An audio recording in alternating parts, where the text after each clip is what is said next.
big 20s drivers, everyone going up, and Lord says just put a hedge around the Lord says to just keep us safe on the way up, keep us safe on the way back, and safe all the way there, Lord. Lord, just anybody come up and says just give us the wisdom we need to conduct ourselves in the way you'd have us to be. So all these things I was supposed to have a place in Jesus' name. Amen. I got involved with 10-4 about 3 years ago. We created the first 10-4. This is our third year. Just got involved because I wanted to help drivers to get a little more voice in the industry. And after the 3 years of advocating, I think that some of the drivers in the different groups have actually made some difference, because we have the FMCSA now considering the driver board and things like that to help give drivers, more of that voice in the industry, and I think that's what, ultimately that's where it's about, giving the guy behind the seat, a little more say in what's going on. That's my motivation. Oh, it's a good time to get away from the business a little bit, and I enjoy the camaraderie with the other truckers and being part of something and coming to DC here and being in this. Last year I brought my grandson down here and we went, took tours of the White House and the Capitol and this and that. Of course, this year it's probably not going to be as, be able to do all that, but there's so much to see here in DC, and I don't think anybody can see it in 1 or 2 days, so I mean, this is my third year, so... This is my second year for 10-4 on DC. I missed last year, but I was part of the Strong 50 with Dan. I just met a lot of good people. I mean, it's fun. That's the best part about it. Just meeting new places. Doing stuff like this, it's just something, I come to this event to help sponsor and promote the trucking industry. When we first started, everybody drove a cabo. And I think that gives you the impression that you're the first thing on the scene when you run in the back of something. And most times you get killed. And I think that made better truck drivers. They put these rookies in cab over trucks. And I said, you tell them I want you to go drive around Bobtail for a week in West Virginia. I think they'll come back. If you don't reckon to turn off pieces, they'll come back and be a truck driver. There's so much to learn. These old trucks don't stop bobtailing that good, and I'd say you give them a week, 500 miles a day of driving around bobtailing. You come back, if you ain't wrecked it or hurt nothing, we'll give you a trailer next week and let you go from there.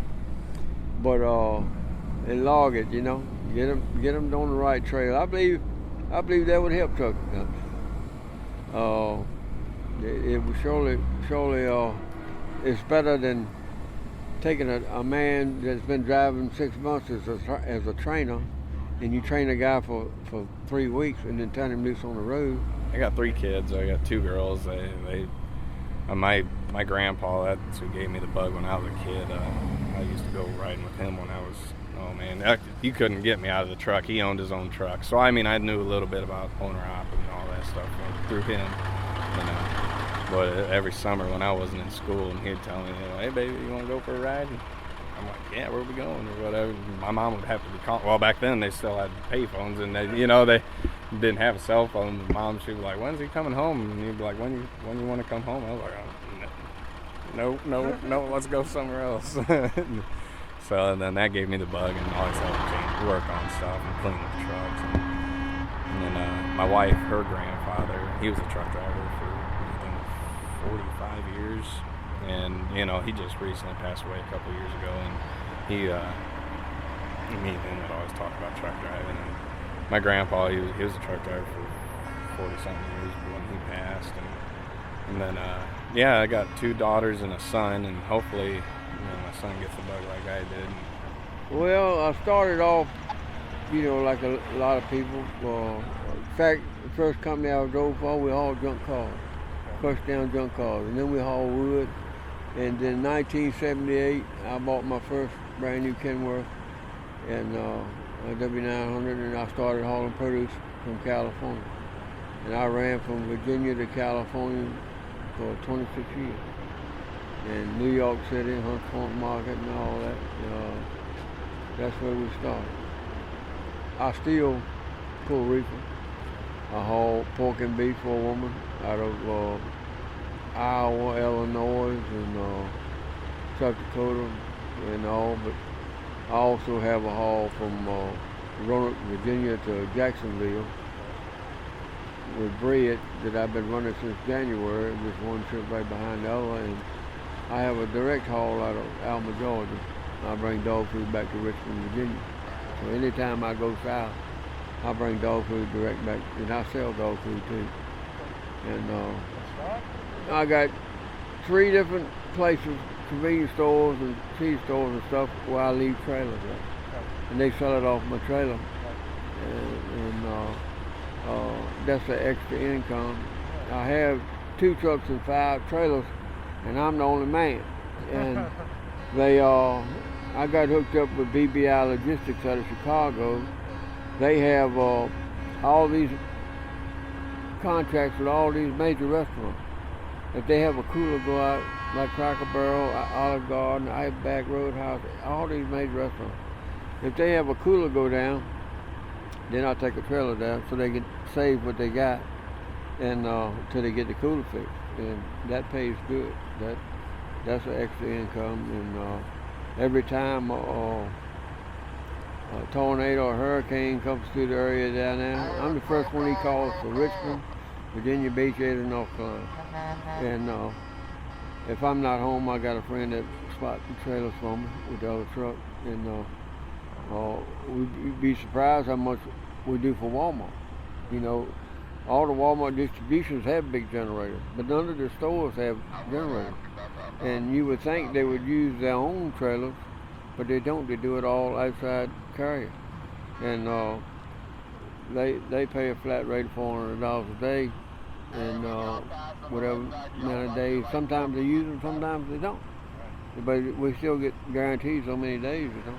And so you got to find them little niches to help out. In this business, it's all in who you know. It's a lot about what you know. And service is the only thing you have to offer. And if you don't offer good service, they get somebody else. I told the dog food man, it took me 1.5 years to get my foot in the door.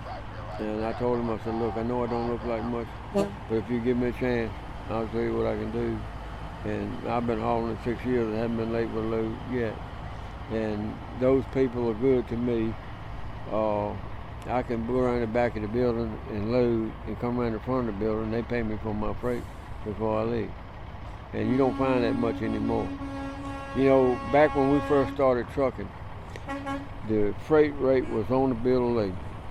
And the 10% for the broker and the rest was driver's pay or truck owner's pay. And then they started covering that up where you couldn't see so they could steal mostly. And but it's up to you to make your mind up what you're gonna haul it for. And you know, I get $3 a mile on just about everything I mess with anymore. Sometimes I had $3.80 last week. And I had some 18 miles, paid $600, you know, for 4 pallets. And that was cheesecake. And but it's all in creating a relationship with people that you can trust and they trust you. Amongst ourselves, we've talked about what brokers do and stuff like that as far as trying to gouge people on price stuff. I mean, it's an age-old game that we've all dealt with. For myself, you know, I have more of a contract style work for the last few years, and I haven't been in the game of having to book loads off, which I've done for years, but not recently. And, you know, I have buddies that do, and you hear stories about how bad it is, but, you know, it's always, well, they ain't going to pay me what I want, I ain't going to haul it. And then during the pandemic, I actually went and hauled groceries, which was another type contract thing, so I still wasn't dealing with the huge price gouging that went on, but I started hearing more and more about it. Once a truck driver, always a truck driver, you know what I mean? So we did an article about 3 weeks in a Slavic newspaper, about 3 weeks prior to the event, and we called in the Slavic community to come out, and instead of talking to each other, you know, and crying about it, make a difference.